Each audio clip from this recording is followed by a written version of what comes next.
which rode earlier today, so it's the second race down the track for Prendergast Gowler.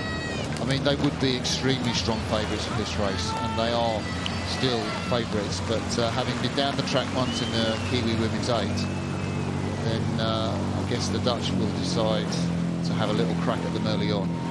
Indeed, and obviously come away from the Buckinghamshire station a little bit there. You can see Sarah Winkler's got a hand on the flag, but not yet using it. Is that because they've got a bit of a lead, or she's just... I think she's just trying to make sure that they're given the chance to correct. And I think they are now coming back onto their station. You can see them quite a bit closer to the booms than they were down the island. And have also taken 2/3 of a length lead and are moving out with every stroke. Well, this New Zealand pair are two remarkable women, very unassuming women. I was talking to their coach, Gary Hay, earlier on, and saying, you know, can you tell me something about them? And he said they're just two of the nicest people, you know, like the All Blacks in the New Zealand rugby team. Everyone knows who the All Blacks were, and the All Blacks are pretty much strutting around. And even though rowing's a Tier 1 sport, pretty much like New Zealand rugby, these two are very unassuming, really nice to get on with.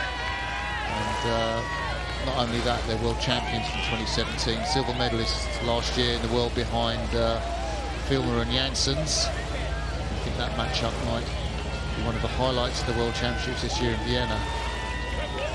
And holders of the world's best time, 6:49 seconds down the track, which they set in Poznan a couple of years ago. So these are the world's record holders, world silver medalists, but they've got that lead on the Dutch, and I think this is a pretty decent row from the Dutch. Beers and Youssifou just hanging in there, Neil. Yeah, hanging in there. There was, I think Prendergast and Gowler got that lead relatively early, but they haven't put any more distance between them and the Dutch since. So actually, there may well be more race left in this. It'd be so fantastic if there is a race. You know, that'll only be because the Prendergast and Gowler have rowed in the New Zealand Women's 8, who won their heat, I think, against the Dutch crew earlier. So it's the second time they've been down against the Dutch. Indeed. And there she's warning them. Yeah. Sarah Winkler's the umpire, warning Prendergast and Gowler to get back onto their station. They have responded fairly immediately. You can see the attitude of the bows there is pointing more diagonally towards the Buckinghamshire side. I expect that they'll straighten up shortly.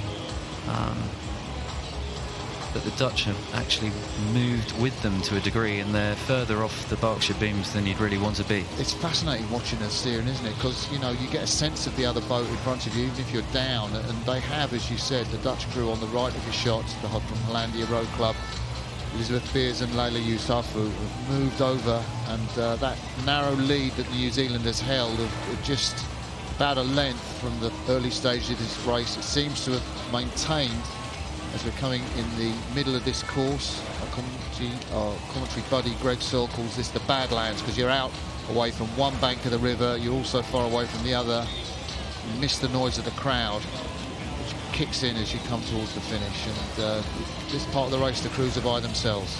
Yeah, it really feels like a vacuum, and particularly after the noise and excitement of the atmosphere of the first 500 metres.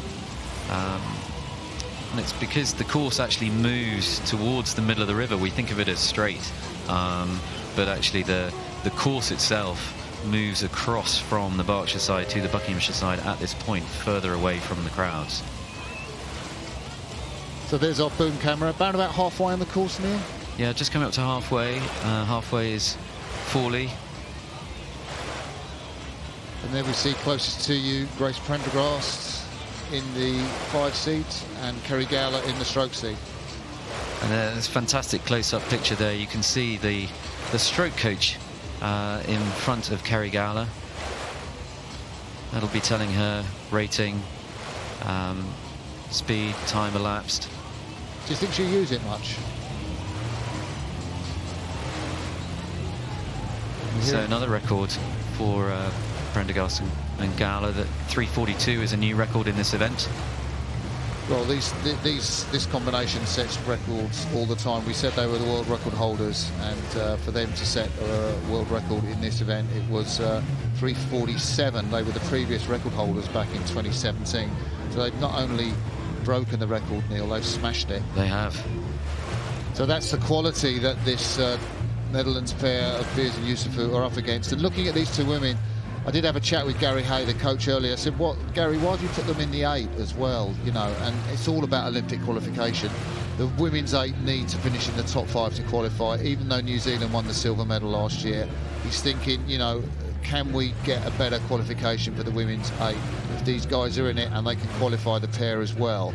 And that's really put the onus on qualification, as opposed to perhaps, you know, disadvantaging these two women for the women's pair. So they're going to be in the New Zealand women's 8 at the Rotterdam World Cup 3, and then Gary Hayes said they'll make a decision what the composition of the New Zealand women's 8 is for the World Championships after that World Cup 3 next week. And in that context, it's actually fantastic to see this pair racing here at Henley, because in fact 3 years ago they wouldn't have been able to do so.